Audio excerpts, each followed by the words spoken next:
Pode ser. Não temos sustentação oral? Podemos... Tá. Eu vou editar, então. Estou aqui selecionando.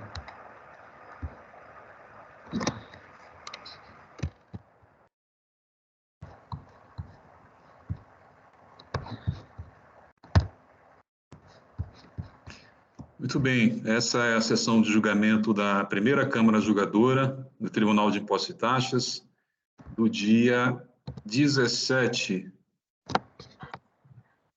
de maio de 2022. Estão presentes na sessão eu conduzindo os trabalhos, o Dr. João Maluf Júnior. Temos também os demais juízes, a doutora Luciana Vendramini, o doutor Rodrigo Helfstein e o doutor Eduardo Soares de Mello. Temos também a doutora Karina Ogawa como representante fiscal. Vamos, então, iniciar a sessão. Não teremos julgamento, não teremos sustentação oral, não houve só pedido nessa sessão.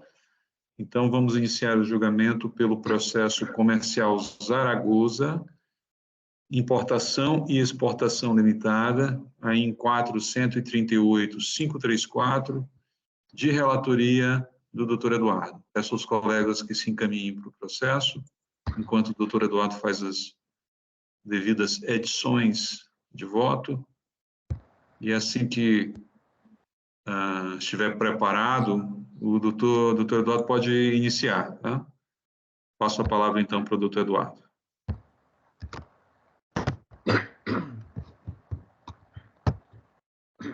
Bem, bom dia a todos, aos colegas, representação fiscal. Aqui é um caso bastante conhecido de inidôneo, envolvendo cobrança de imposto, ICMS operação própria e ICMS-ST. Então, eu vou ler as partes mais relevantes, mais particulares do caso, pulando algumas passagens, principalmente doutrinárias e de jurisprudência, que já são do conhecimento dos colegas, em razão de outros votos proferidos no mesmo sentido. Então, aqui eu já estou descendo para o meu voto, a partir do voto, depois da transcrição das acusações na forma contida no relato da infração. Então, depois que eu transcrevo as duas acusações, eu digo: as acusações fiscais dizem respeito, portanto, 1.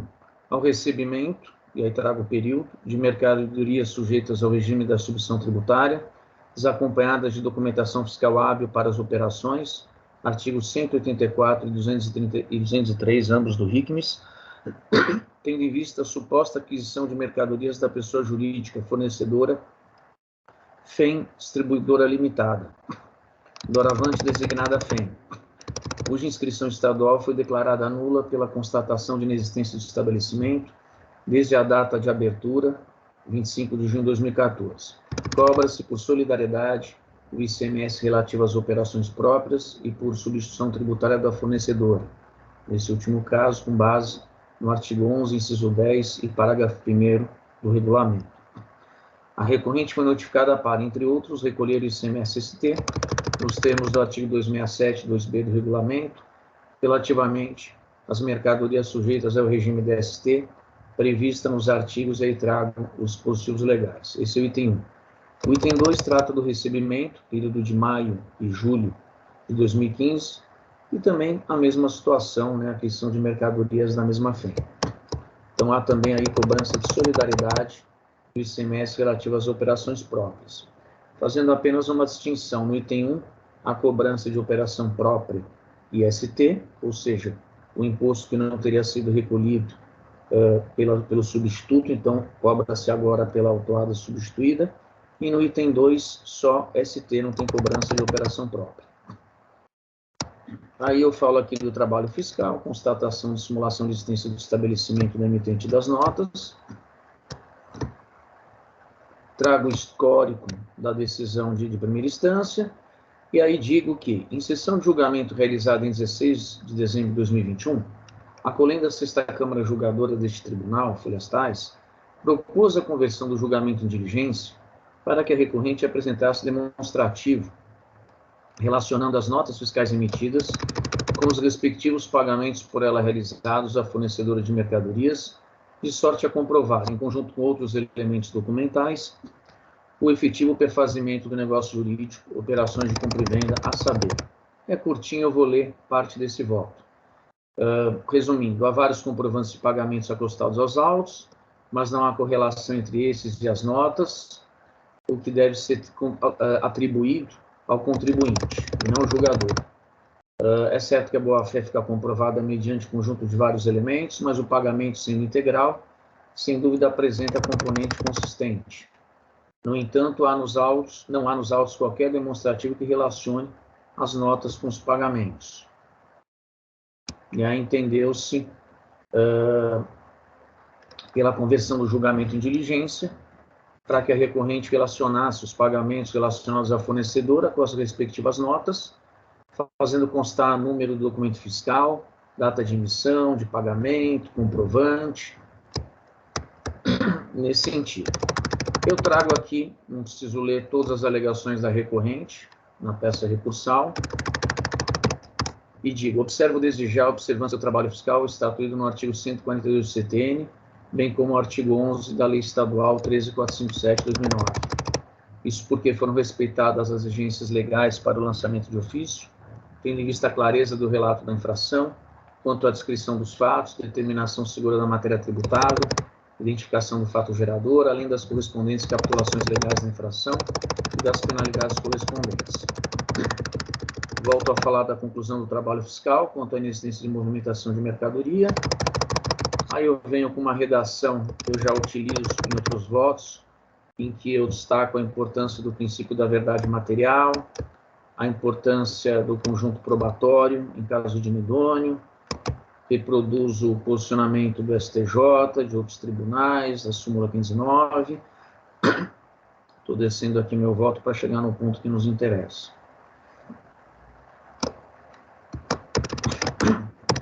Aí digo, a comprovação da veracidade das operações mercantis depende da apresentação da documentação competente, ou seja, de elementos que comprovem o pagamento das mercadorias, ordens de pagamento, a prestação das duplicatas quitadas, extratos bancários, entre outros, os moldes da legislação vigente. A recorrente procurou demonstrar a relação de pertinência entre as mercadorias adquiridas, objeto das operações englobadas no auto lavrado, e o pagamento para aquisição das mesmas. Para tanto, instruiu a petição de folhas 1890 e seguintes, com demonstrativo relacionando dados das notas fiscais eletrônicas, chave de acesso, número da nota, data de emissão e valor, com as datas dos correspondentes pagamentos, indicação dos mesmos pagamentos no processo. A alegação fazendária sustenta a possibilidade de pagamento referente a determinado código de barras, representar um recebedor específico, embora possa ser discriminado no respectivo comprovante, SISPAG, outro sistema equivalente, nome do cedente distinto. E aqui, se precisar, eu leio para os senhores, mas eu estou trazendo a alegação fazendária comumente utilizada e que entende que documentos como o SISPAG, no caso do Itaú, PagFor, na hipótese do Bradesco, PagSafra, no caso do Safra, e pagamento a fornecedores, na hipótese do Santander, não comprovam a atividade da operação financeira. Então, eu reproduzo o que tem sido dito em outros processos submetidos à nossa apreciação, tá? E aí eu relembro que quando nós nos deparamos com uma primeira situação, dentro dessa nova composição da Câmara, envolvendo o pagamento com o SISPAG, eu sugeri, isso não está no meu voto, estou só trazendo o contexto,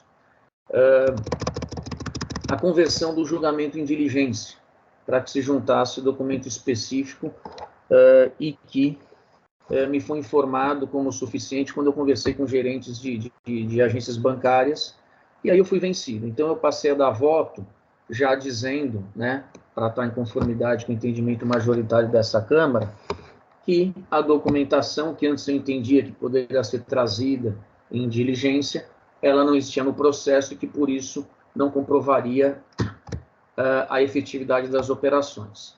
Então, eu vou aqui ler essa parte em que eu dito que a documentação que seria necessária para comprovar a transferência de numerário de conta do fornecedor, da autuada para o fornecedor, não constaria do processo. Então, primeiro eu trago aqui a opinião comumente utilizada pelos contribuintes, né? Então, primeiro eu falo da Fazenda, agora do contribuinte. Por outro lado, contribuintes de CMS autuados comumente defendem que a utilização da ferramenta, sistema automatizado de pagamentos, exemplo, pagamentos a fornecedores, preserva os dados bancários do boleto original, destacando o destinatário correspondentes e comprovando o repasse de montantes à pessoa jurídica fornecedora ou à instituição financeira credora, nas hipóteses de cessão de crédito. Além de reconhecer que o banco se compromete a verificar várias informações eles relacionadas conforme específico manual do sistema utilizado e extraído da internet. Significa dizer, ainda contribuinte, que as informações inicialmente prestadas em ferramentas, como é o caso do, abre aspas, pagamento a fornecedores, pagamento títulos de cobrança e operação efetuada via CESPAG, fecha aspas, entre outros, não são definitivas, até porque demandam checagem. Aí digo eu, pondero a não necessidade de que conste do relatório para fornecedores documento similar, documentos com dados preenchidos na hipótese pela recorrente, o número da conta bancária dos mesmos, em contraposição à informação atinente ao valor a ser pago a terceiro, isso sim obrigatório, uma vez que a instituição financeira já possui lista de favorecidos cadastrados com todas as informações necessárias.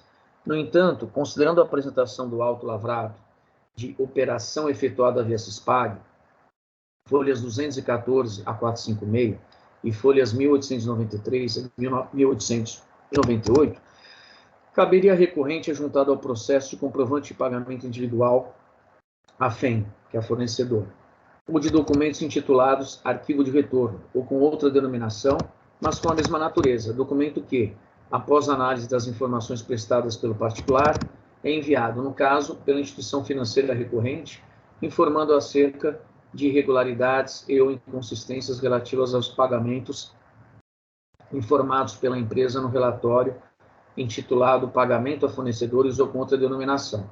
Pagamento, portanto, capaz de espancar eventual dúvida referente aos pagamentos efetuados à FEM. Não foi o que ocorreu, porquanto a ausência dos aludidos elementos deixou de demonstrar a necessidade de efetivação das operações de compra e venda a priori realizadas com a FEM. Como se não bastasse, como mencionado no parecer de folhas 1855 a 1874 da represtação fiscal, constam dos documentos trazidos ao processo pela recorrente, planilha de folhas 1890 a 1892, 1.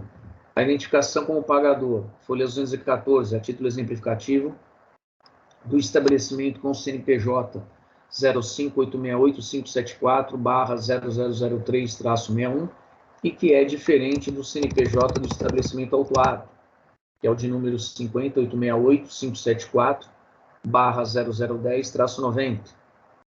2. A inexistência nos comprovantes de pagamento do boleto do CNPJ do beneficiário, e tampouco a correspondente nota fiscal. E 3. A circunstância de que nos documentos de folhas 230, 259, 267, 449 a 454, o beneficiário possui CNPJ distinto do CNPJ 20.212.017/0002-09, pertencente ao estabelecimento emitente das notas. A deficiência do mencionado conjunto probatório já é suficiente para não autorizar o reconhecimento da boa-fé da recorrente nos lindes da súmula 509 do STJ. Diretriz essa aqui, no meu sentir, igualmente se aplica, aqui é só um parênteses que eu faço, as situações envolvendo o perfazimento de negócio jurídico com o contribuinte inidôneo, ainda que não se vislumbre a apropriação de crédito de CMS decorrente da entrada de mercadoria no estabelecimento da empresa, como tenho fundamentado em outras oportunidades. Torna-se assim juridicamente relevante para o caso vertente, o que torna despicienda, adianto, a análise dos demais argumentos trazidos ao processo pela recorrente, a ocorrência da declaração de inidoneidade posteriormente à época do perfazimento dos negócios jurídicos, assim como a análise do Sintegre e Cadesp carreados ao processo, documentos esses que, nas folhas 1632 a 1637, no meu sentido, também um parênteses que eu coloco, não vou influenciar o voto, atestariam a cautela e a diligência da recorrente, porquanto informam situação regular da FEM no início das operações mercantis objeto do presente auto de infração. Nesse último caso, embora já tenha demonstrado em várias oportunidades e com robusta argumentação minha contrariedade à forma como o valor probante é conferido a esses documentos pelo fisco estadual. Nesse sentido, conheço, né, provimento esta parte do recurso ordinário, levando em conta, após análise do conjunto probatório carreado ao processo, a ausência de demonstração de veracidade das operações mercantis, o que me impossibilita de reconhecer a boa-fé da recorrente. Então, assim como já fizera em outros momentos, eu não reconheço aqui a boa-fé do contribuinte. Então, entendo que houve recebimento de mercadoria acompanhada de documentação fiscal inábil, entre outros, nos termos do artigo 184, inciso 1º do regulamento.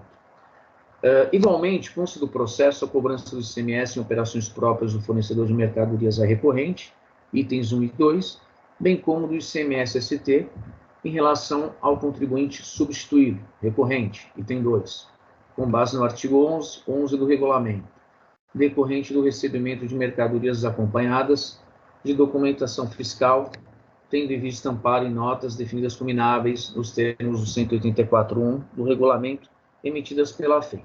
Aqui, para a gente adiantar, né, eu afasto a cobrança do ICMS operação própria, tá, como já tenho feito em outros votos, por entender, e aí trago um longo arrazoado com base em doutrina e jurisprudência, que não há interesse comum entre as partes contratantes. Uma está num polo da relação jurídica, é vendedor, outra é comprador, e tem, inclusive, no meu voto, vocês sabem, decisão do STJ que diz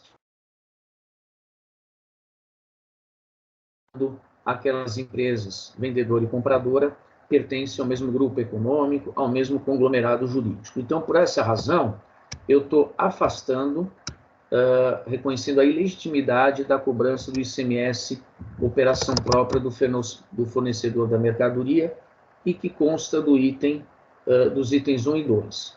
Por outro lado, como houve notificação prévia da autuada, né, substituído do ICMS, nos termos do 267, 2B do regulamento, eu entendo que é legítima a cobrança do ICMS-ST, de solidariedade, que consta do item 2 do auto de infração.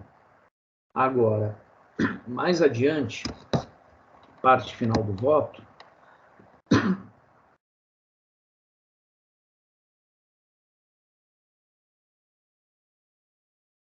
eu trato aqui da alegação, né, da confiscatoriedade da multa, e o contribuinte ele alega a confiscatoriedade da mesma, além de pleitear o refazimento do cálculo dos juros, bem como do seu termo inicial, para que sejam excluídos, tal. E aí, o que eu faço? Eu observo que a multa está em conformidade com a legislação vigente, guarda por proporcionalidade, além de trazer o artigo 28 da Lei 13.457, que sabemos nós, veda a esses juízes afastar a aplicação sob a alegação de inconstitucionalidade, afora as hipóteses excepcionais previstas em específicos incisos, né? Eu aplico a súmula 10 do TIT, de 2007, que trata da legalidade da taxa de juros de mora instituída pela Lei 13.98 de 2009. Eu aplico a súmula 13 de 2018, que versa acerca da atualização monetária do valor da base de cálculo da multa, né, nos termos do artigo 85, parágrafo 9 da Lei do ICMS paulista. Então, nesses últimos aspectos, né, em que eu aplico a súmula, eu não conheço o recurso ordinário. Então, a parte que eu conheço é aquela em que eu nego o provimento, que eu digo, olha, não reconheço a boa-fé, tá? Tem aquela parte que eu também nego o provimento, dizendo não pode-se cobrar o ICMS operação própria, que não há interesse comum, mas dou provimento na cobrança do ICMS-ST, cobrança da substituída, porque houve notificação prévia à autuada. Então, esse voto é idêntico a 1 ou 2 que eu já proferi nessa Câmara. É assim como o voto, presidente.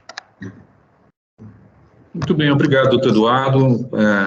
Excelente voto, né? Completo, né? E a sua tese já é conhecida por nós, né? Não quis me alongar. Mais ainda. Sim, sem dúvida.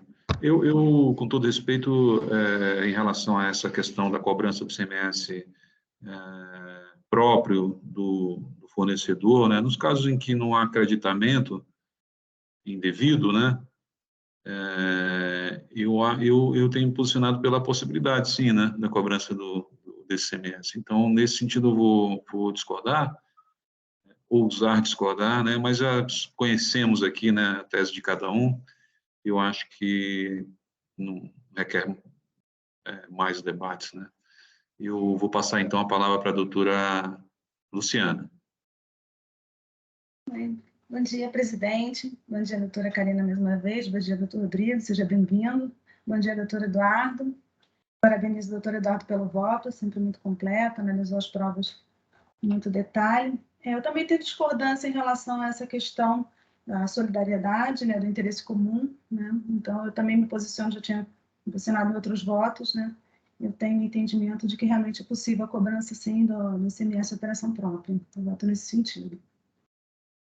Doutora Luciana, só uma pergunta. Eu não gostaria de pedir vista, Sim, porque... sim, posso pedir vista. Eu posso fazer uma preferência, mas acho que é melhor pedir uma vista, né, para analisar com um pouco mais de calma. Tá bom, sim, faço a vista.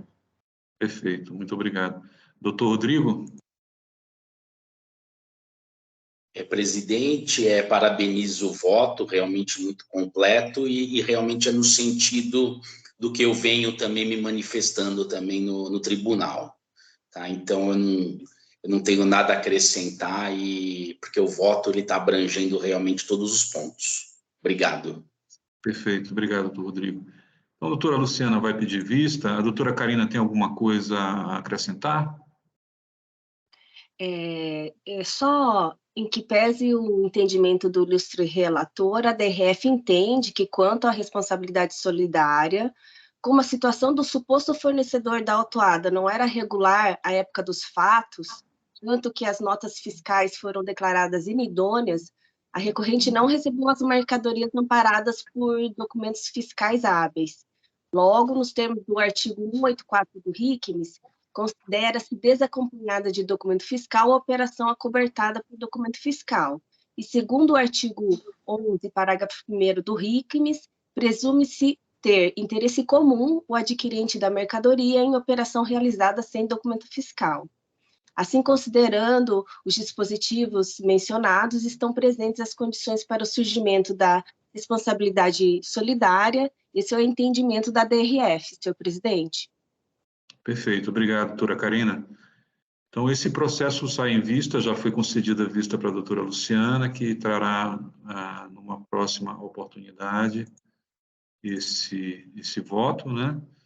E, então, eu peço aos colegas que se dirijam para o próximo processo, que é o processo de ELM, Distribuidora de Material Elétrico, AIN 440, 738, também da relatoria do doutor Eduardo.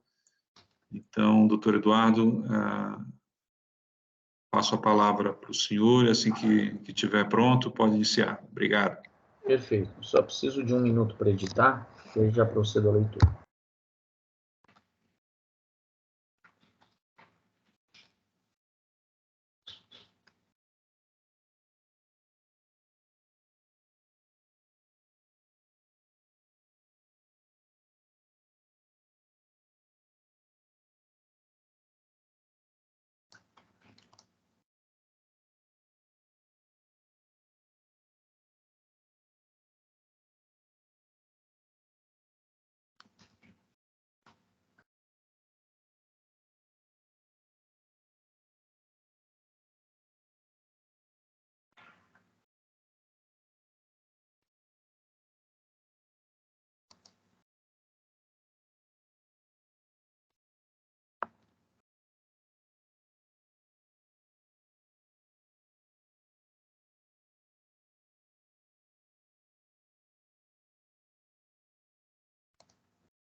Oi, os senhores estão me ouvindo?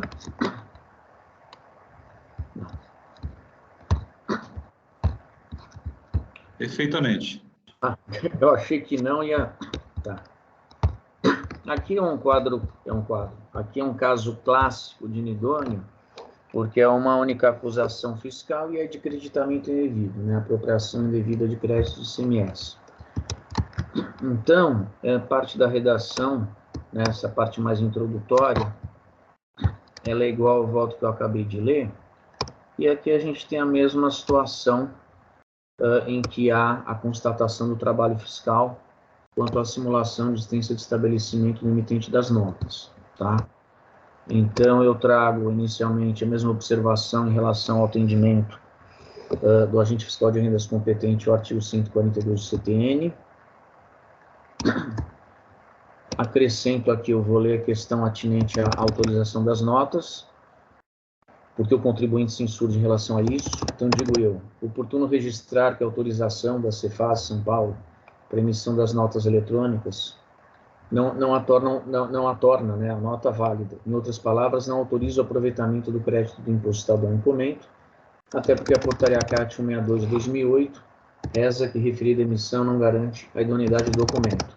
A concessão ou não de autorização para o uso da NFE decorre, como bem acentuado pela recorrida, abre aspas, da validação de aspectos técnicos e formais elencados nos artigos 12 e 13 da referida portaria, que pode ser elaborada de plano, não implicando em que a Cefaz procederá a uma prévia verificação de existência ou fiscalização dos estabelecimentos envolvidos, fecha aspas. Nesse sentido, a NFE garante a existência de determinado registro na inscrição estadual nos cadastros da Cefaz, sem, contudo, certificar a existência do estabelecimento indicado como remetente das mercadorias. Aí eu trago minhas considerações em relação à boa-fé. Deixa eu descer aqui no meu voto.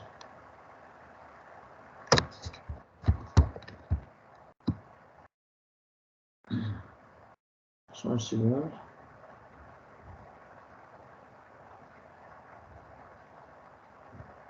Súmula 509, decisões do TIT, do STJ. Vamos lá. A comprovação da veracidade das operações mercantis depende da apresentação da documentação pertinente, né? Ordem de pagamento, duplicatas quitadas, extratos, entre outros, nos moldes da legislação vigente. A recorrente procurou demonstrar a relação de pertinência entre as mercadorias adquiridas, objetos das operações do auto, e o pagamento para a aquisição das mercadorias. Ocorre que se limitou, petições juntadas ao processo em 2 de março de 2021, a apresentação das cópias da frente dos cheques, as folhas 274, 275, 283 a 284, 292 e 293, entre outros. Dito de outra forma, não houve apresentação de extratos bancários ou outros comprovantes da compensação financeira em instituição bancária, sorte a demonstrar a transferência de numerário, valores correspondentes aos contidos nas notas abarcadas pelo auto, entre as contas bancárias da recorrente e a da fornecedora de mercadorias, beneficiária dos pagamentos. Ademais, como bem enfatizado pela recorrida, abre aspas, além disso, cheques ao portador, como aqueles de folhas 274, 5, 283 e 4, etc., não servem para demonstrar o efetivo pagamento das mercadorias à empresa, cujos documentos fiscais foram declarados inidôneos. E, ainda, a recorrida dizendo, no que se refere aos cheques nominais, as folhas 414 e 15, 434, 5, etc., a autuada anexou apenas cópias da frente das folhas dos cheques, não trazendo aos autos a microfilmagem dos seus versos, o que impossibilita verificar se houve a transmissão via endosso, não sendo, portanto, tais cópias suficientes para demonstrar o real beneficiário dos supostos pagamentos, fecha aspas.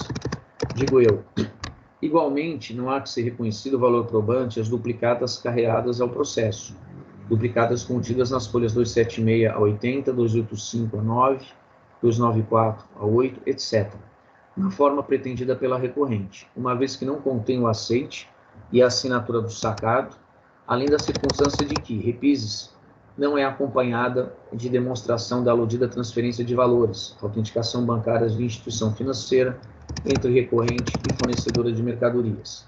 A ausência dos aludidos elementos implicou, portanto, na ausência, aí ficou redundante, mas não vou corrigir, de demonstração das operações de compra e venda a priori realizadas com a DIL.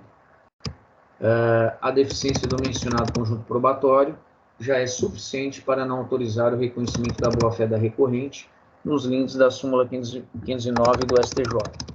Torna-se, assim, juridicamente relevante para o caso vertente, o que torna despiciente, portanto, a análise dos demais argumentos trazidos ao processo pela recorrente, a ocorrência da declaração de inidoneidade posteriormente à época do perfazimento dos negócios jurídicos, assim como a análise do Sintegre e CADESP carregados ao processo, documentos esses que, as folhas 127 e 128, no meu sentir, atestariam a cautela e a diligência da recorrente, porquanto informam a situação regular da DIL no início das operações mercantis objeto do auto. Nesse último caso, e aí eu repito, né, que já me manifestei nesse sentido, ou seja, rebatendo o argumento fazendário de que se integra, constitui, né, apresenta informação unilateral, não punível à fazenda, não transfere responsabilidade, mas para que vai ser relevante, porque não há prova de pagamento. Nesse sentido, conheço e nego o provimento dessa parte do recurso ordinário, levando em conta, após a análise do conjunto probatório carregado ao processo, a ausência de demonstração de veracidade das operações mercantis, o que impossibilita de reconhecer a boa-fé da recorrente. Aí, a recorrente, ela também sustenta a confiscatoriedade da multa, né, em observância aos critérios da razoabilidade, proporcionalidade, diz respeito ao artigo 150, inciso 4 da Constituição Federal de 88, que versa acerca do direito de propriedade do contribuinte. Observo que a multa aplicada está em conformidade com a legislação vigente, artigo 85, inciso 2º, a linha C da Lei Estadual 6374 de 89, e guarda a devida proporcionalidade, além do fato de que se encontra em conformidade, e aí eu faço menção ao artigo 28 da Lei 13457 de 2009, que trata, sabemos nós, de matéria constitucional. Em suma, não conheço o recurso ordinário no que diz respeito à questão atinente à penalidade considerada pelo trabalho fiscal. Tecidas essas considerações, conheço parcialmente o recurso ordinário e, na parte conhecida, nego-lhe provimento, mantendo a acusação fiscal contida no auto lavrado. Então, assim como o voto, parece que é um caso simples, porque, em relação aos pagamentos, ele só juntou cópia de folha de cheque, né? Além de pedido de compra e duplicata. Você não tem efetiva demonstração de pagamento.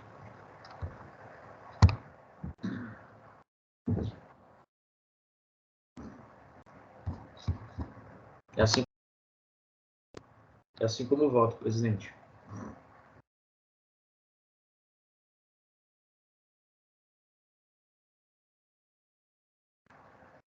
Bem, obrigado, doutor Eduardo. Eu, sem mais delongas, vou acompanhar e eu vou passar, então, a palavra para a doutora Luciana. Obrigada, presidente. Eu também acompanho integralmente o voto do relator, acho que é a matéria eminentemente probatória, ele analisou muito bem as provas, eu acompanho integralmente o voto. Obrigado, doutora Luciana. Doutor Rodrigo. Presidente, eu vou acompanhar também o voto, tendo em vista aí a ausência de comprovação, sobretudo do pagamento.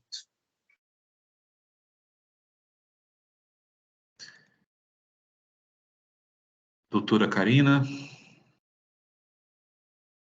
Senhor presidente, não tenho nada a acrescentar. Obrigado. Então, já estamos aqui em consenso. O doutor Eduardo já registrou o voto, pelo conhecimento parcial e não provimento do recurso ordinário. Eu vou encerrar os debates e pedir aos colegas que confirmem a presença para a votação.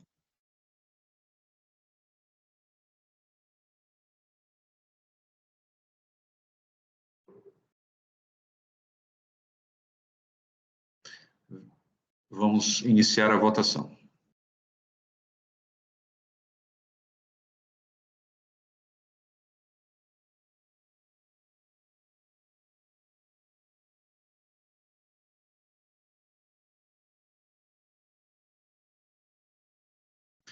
Votação realizada. O processo de ILM, distribuidora de material elétrico Eireli, a IN 440.738, teve o seu recurso ordinário conhecido parcialmente e não provido em decisão unânime. Encerrando aqui a votação e já vou, então, passar a palavra aos colegas para a gente fazer a nossa consideração final, numa Câmara que foi hoje bastante rápida, né? Não tivemos... Produtiva, não tivemos muito debate, né? Questões que são realmente já bastante conhecidas, né? Inclusive da forma como cada juiz vota. Portanto, eu acho que foram 2 votos muito bem colocados pelo doutor Eduardo. Um deles saiu em vista, o outro aqui nós já conseguimos, então, entrar em consenso. Então, agradeço aos colegas pela sessão de hoje. Eu vou passar a palavra, enquanto faço aqui as finalizações no sistema, para cada um fazer suas considerações finais. Muito obrigado, doutor Rodrigo, pela presença. Então, vou passar a palavra à doutora Luciana. Ok, muito obrigada a todos. Mais uma vez, agradeço a presença do doutor Rodrigo, seja sempre muito bem-vindo nessa Câmara. Parabenizo o doutor Eduardo pelos excelentes votos, agradeço a doutora Karina, parabenizo o presidente pela sempre excelente condução da sessão. Desejo a todos uma boa semana. Obrigado, doutora Luciana, uma boa semana. Doutor Rodrigo. Presidente, demais colegas, agradeço muito aí a oportunidade, as palavras aí de boas-vindas e espero colaborar sempre que possível aí com os trabalhos aí da primeira Câmara e uma ótima semana para vocês todos. Obrigado. Muito obrigado, doutor Rodrigo. Doutor Eduardo. Sem áudio, doutor Eduardo, sem áudio. Ainda bem, porque eu falei mal de uma pessoa, então agora a gente reformula. Eu desejo uma ótima semana a todos, espero que não tão fria, né? Como disse a doutora Luciana, seja sempre muito bem-vindo, Rodrigo, né? E mais uma vez agradeço a oportunidade de participar dessa Câmara. Será fria externamente, mas internamente nos corações estaremos bem aquecidos. Eu ia falar isso, mas preferi silenciar, mas a gente fecha com chave de ouro com a nossa presidência. Muito bem, eu vou fechar como é de praxe, com a doutora Karina. Doutora Karina. Eu agradeço a oportunidade de participar dessa Câmara e desejo a todos uma excelente semana. Muito obrigado, doutora Karina. Então, um grande abraço a todos.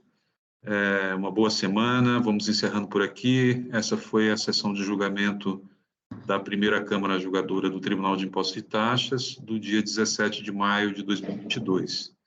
Muito obrigado, boa semana. Até a próxima.